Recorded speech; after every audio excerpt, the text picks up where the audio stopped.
नमस्कार, मैं कमलेश कबीर, आपका एक बार फिर स्वागत करता हूँ इस नए एपिसोड में। आज के इस एपिसोड में हम बात करेंगे मध्य प्रदेश। मध्य प्रदेश में कल एक अजीब-सा वाक़या हुआ। अब अजीब-सा तो मैं नहीं कहूँगा, क्योंकि जिस पार्टी की मैं बात करूँगा, उस पार्टी में जो है वो ऐसे बहुत सारे चेहरे हैं। लेकिन अजीब इसलिए बोलूँगा, क्योंकि 2013-14 में वह पार्टी भ्रष्टाचार के खिलाफ एक बहुत बड़ा आंदोलन करते हुए सत्ता में आई थी। और उसके बाद में वो एक दूसरा राज्य भी जो उन्होंने ओवरटेक किया उसी पार्टी से।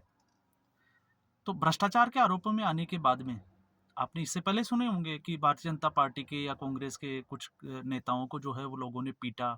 इस तरह की वीडियो भी हम देखते थे। लेकिन इस बार मामला जो है वो बिल्कुल उलट है। इस बार हुआ क्या है, पहले उसको थोड़ा-सा हम समझ लेते हैं। मध्य प्रदेश के श्योपुर में एक पार्षद है, जुगल। जुगल किशोर जो है वो पार्षद है, लेकिन उनके ऊपर आरोप ये है कि उन्होंने प्रधानमंत्री आवास योजना के तहत जो गाँव की महिलाएँ थी, उनसे उन्होंने पैसे की डिमांड रखी। 2 किस्तें उन्होंने ले भी ली और तीसरी किस्तें, क्योंकि आपको पता होगा किस्तों में जो है वो पैसा जाता है। तो ये महिलाओं ने जब संकल्प यात्रा के तहत एक जिसमें कहते हैं कि बड़ी मीटिंग थी, उसमें जब वो जा रहे थे तो जुगल किशोर जो है वो एक दुकान पे बैठे थे और खबरें ये भी आ रही है कि कई बार कि वो जुगल किशोर भी जो है वो उस कार्यक्रम में शामिल होने आए थे। तो महिलाओं ने उनको जो है वो पकड़ा और वहाँ पे चप्पलों से उनकी पिटाई करना शुरू कर दी। कपड़े फाड़ दिए उनके। और ये आप जो है वो वीडियो फुटेज सोशल मीडिया में आपने देखा होगा। हालाँकि मीडिया हाउसेज़ कुछ जो है वो ज़्यादा इस न्यूज़ को जो है चलाया नहीं। तो उसके बाद में जो है जुगल किशोर भागते हैं वहाँ से और कोतवाली थाने में चले जाते हैं।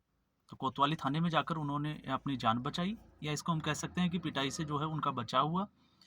लेकिन उसके बाद में जो बड़े फुटेज आए थे, दोनों तरफ से आरोप-प्रत्यारोप भी है। महिलाओं का कहना है, और जिस हिसाब से हम महिलाओं को देखते हैं या जुगल किशोर को, तो इससे जो है वो बातें कुछ हद तक हमें वैसे ही समझ में आ जाएगी, क्योंकि जो महिलाएँ हैं, वो कोई बहुत ज़्यादा जो है वो कोई पढ़ी-लिखी नहीं लग रही। लेकिन वो एक ग्रामीण परिवेश से आती है, ये आपको जो है वो दिखाई दे देगा। अब इसमें जो है वो राजनीति के बड़े जो है वो आसार लगते हैं कि आपको भी लग रहा होगा कि नहीं, हो सकता है दूसरे विपक्ष की जो पार्टी है वो जानबूझ के करा रही हो। लेकिन ख़ैर जो भी है, लेकिन इसको हम ऐसे भी समझ सकते हैं, क्योंकि आम आदमी पार्टी की इससे पहले आपको पता होगा संदीप कुमार, जो महिला एवं बाल विकास कल्याण मंत्री थे। अब शायद आपके ज़हन में कुछ चीज़ें आ रही होगी।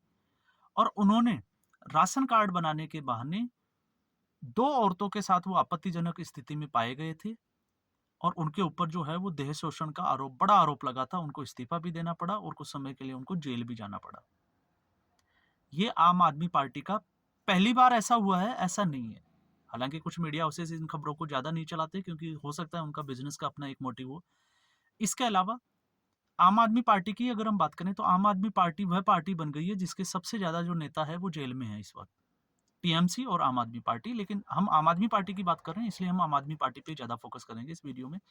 आप देख लीजिएगा। इसके अलावा अरविंद केजरीवाल जो है वो हर जगह वैसे अरविंद केजरीवाल की राजनीति में एक बहुत बड़ी चीज़ ये है कि वो पलटी बहुत जल्दी मारते हैं अपने बयानों से। आरोप लगाना और आरोप लगा के फिर चुपचाप माफ़ी माँग लेना, ये उनकी फ़ितरत में है। लेकिन ऐसा मैं इसलिए कह रहा हूँ, क्योंकि अरविंद केजरीवाल जो है, वो पहले ये बोलते थे कि प्रधानमंत्री के लिए ज़्यादा पढ़ा-लिखा होना ज़रूरी नहीं है, उनमें प्रतिभा होनी चाहिए। लेकिन आजकल जो है वो एक नया स्टेटमेंट, जिसमें गुजरात विश्वविद्यालय में भी वो पहुँच गए थे, आपको पता होगा मामला जो है वो कोर्ट में चल रहा है। और अगर वो माफ़ी नहीं माँगते हैं तो फिर मानहानि केस में क्या होगा वो देखा जाएगा उसका। लेकिन अभी फ़िलहाल जो है, मैं इसलिए इसकी वापस से बात कर रहा हूँ, क्योंकि इन्हीं के एक मंत्री, कानून मंत्री तोमर, जो फर्जी डिग्री के मामले में कानून की जो फर्जी डिग्री थी उस मामले में इससे पहले 2015 में जो है वो जेल जा चुके थे। बाकी मनीष सिसोदिया, इसके अलावा संजय सिंह वो अभी जेल में हैं, सत्येंद्र जैन वो खुद अभी जेल में हैं, और अरविंद केजरीवाल उनके ऊपर जो है वो खुद गिरफ्तारी की तलवार जो है वो लटकी हुई है। और अरविंद केजरीवाल जो पार्टी जो है वो कट्टर ईमानदारी की बात करती थी, अब जो है वो धीरे-धीरे इस पार्टी के खुलासे हैं, इसलिए ये थोड़ा-सा जो है वो जिसको कहें कि अचंभा सा लगता है कि जब इस पार्टी के खिलाफ कोई बड़े आरोप जो है वो साबित होते हैं या ऐसे कोई मैटर, क्योंकि बाकी पार्टियों में हमने देखा कि बाकी पार्टियों में आप बोलोगे कि भारतीय जनता पार्टी की, तो भारतीय जनता पार्टी में भी हमने देखा कि अजीत पवार जैसे लोग जो है, जिनको भारतीय जनता पार्टी बड़े आरोपों में घेरती थी, आज वो भारतीय जनता पार्टी में है। कांग्रेस पार्टी का तो हम कहीं बात ही नहीं कर पाएँगे, क्योंकि कांग्रेस पार्टी पे तो बहुत सारे आरोप जो है वो लगे हुए हैं। लेकिन हम केजरीवाल की बात इसलिए करते हैं, क्योंकि केजरीवाल जब राजनीति में आए थे तो सबसे बड़ी वो बातें यही थी कि अगर किसी भी पार्टी के किसी नेता के ऊपर अगर आरोप भी लग जाते हैं तो उसको अपनी नैतिकता के आधार पे इस्तीफा दे देना चाहिए। लेकिन अब तो जो बातें हैं आम आदमी पार्टी की, वो लोगों को समझ में भी आ रही है और लोगों के सर से ऊपर भी जा रही है। क्योंकि कल ही मैं जो है एक फुटेज देख रहा था जिसमें बड़ी बातें की जा रही थी प्रधानमंत्री की जो है वो डिग्री को लेके, लेकिन जब एंकर ने ये पूछा कि भई भगवंत मान की डिग्री क्या है? तो आम आदमी पार्टी के जो प्रवक्ता थे वो उसपे जवाब देते उनसे बन नहीं रहा था। तो ये हमारे देश की राजनीति जो है उसका हाल हो गया है। और वैसे भी मैंने कल ही एक वीडियो बनाया था कि भगवंत मान को जो है वो प्रताप सिंह बाजवा ने एक गंभीर राजनेता के बजाय कॉमेडियन कहना जो है वो ज़्यादा पसंद किया।